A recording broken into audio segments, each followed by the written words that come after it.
Het Iepenbier ministerie vindt dat alle 34 vertochten van de ASOM-blokkade schuldig binnen en eerst voor de meesten een taakstraf variëren van 80 tot 240 uren. Bij de rechtbank, hier in Ljouwert, zit Simone Scheffer. En Simone, het was een hele lange dag. Van alle 34 vertochten had het Iepenbier ministerie apart een eerst uitschreeuwen. Kregen elke niet eigenlijk een vergelijkbare straf?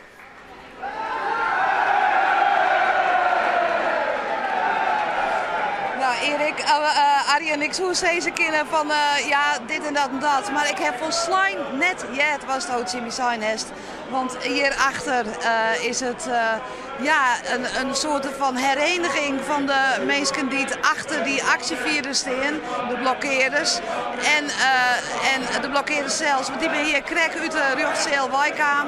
En het is leuk de tweede keer al dat we het Fries volkslied hebben. En dat alle jaren na die enerverende weken, deze weken, dat joert dan eindelijk de eerste op tafelkamer van het Iepenbier ministerie.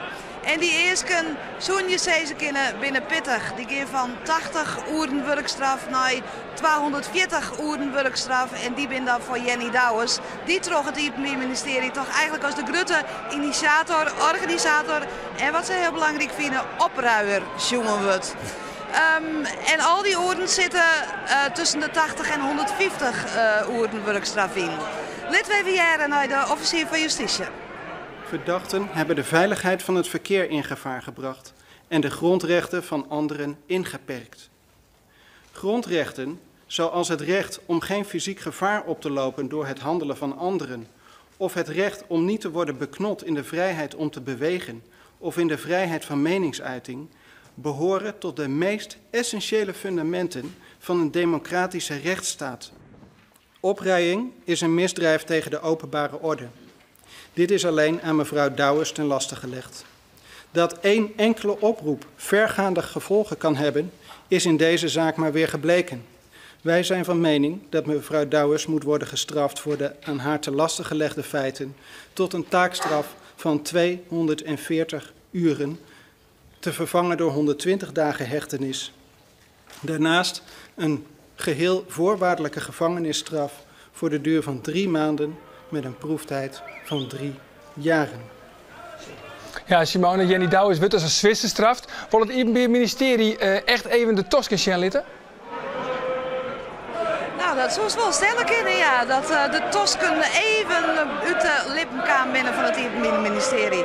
Maar goed, wij zijn relatief zo'n leken. Bart Canois is advocaat en die heeft er volle meer doeloer. Collega Arjen de Boer vreegt Bart, het ministerie joh, zien Tosken even litten. Ja, je ziet allereerst, ziet en hoort dat het dus echt de samenleving raakt wat hier gebeurt. En we hebben nou gehoord wat het Openbaar Ministerie daarvan vindt. Ze zetten hoog in. Ze zetten heeg in, waar baseert dat op? Nou, ze zeggen dus echt in bewoordingen, maar ook in de eis. Als speerpunt denk ik, luister, het demonstratierecht is een heel groot recht. Daar mag je niet aankomen, hebben ze met zoveel woorden gezegd. En de eisen zijn er ook wel naar, want geldboetes hadden misschien ook op zijn plaats kunnen zijn. Daarvan zeiden ze, er is geen sprake van geldboete. Dat is dus echt het standpunt van het Openbaar Ministerie. Dit moet een signaal zijn, dit moet met taakstraffen worden afgedaan. Die taal die ze ik broeken, want ze zetten heeg in op ja, het beschreeuwen van het hele verhaal.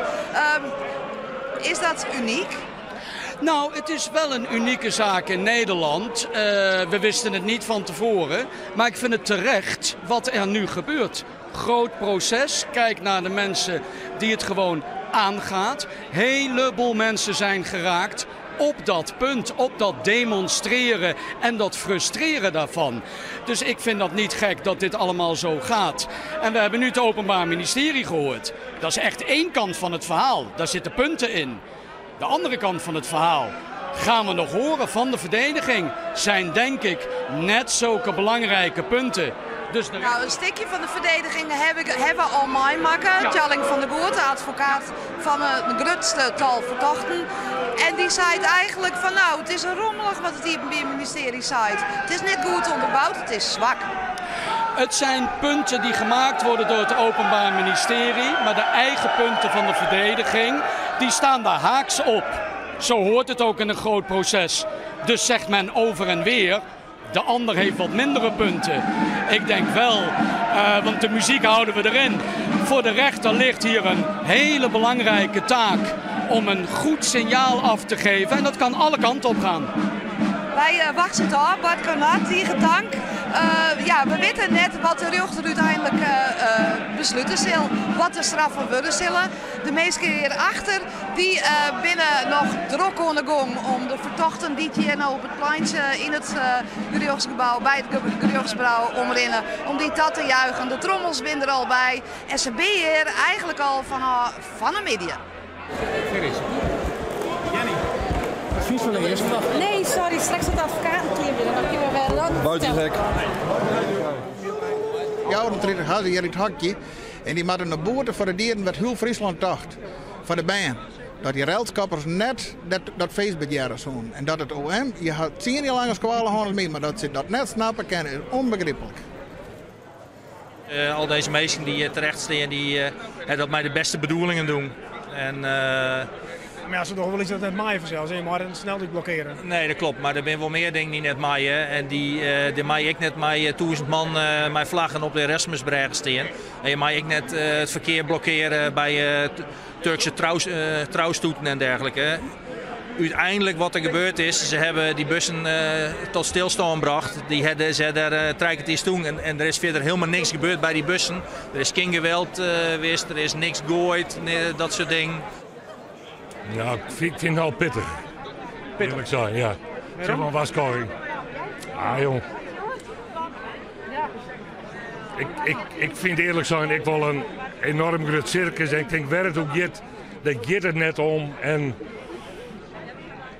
ja, ik vind 4 uur de top. Ja, Simone, de eerste die ben nou bekend. Ik hoop dat het mij een beetje versterking is, maar wanneer komt er jochten nou mijn definitieve uitspraak? Nou, eerst moet de zaak hier nog gewoon de dag eigenlijk nog voorbij komen. Nou ben ik het laatste jaar er net meer west. Dus ik weet nou net wat er oppraat is. Ik heb de indruk, omdat al die mensen hier binnen, dat de zaak man die verder gaat. Dat weet ik net 100% zeker, maar daar ken ik vanuit. Tjalling van de Goort heeft zijn verhaal die nog een oordadvocaat met haar verhaal nog kwam. Dan moet het team in het ministerie weer reageren. En dan zal de rechter heel diep nadenken hoor. Wat ze hier mij onderstel. Hier achter mij is Jenny Douwes, die wordt als een held tassommen. Maar of ze aanst 240 uur de werkstraf daan had of minder, dat weten we pas over een paar weken.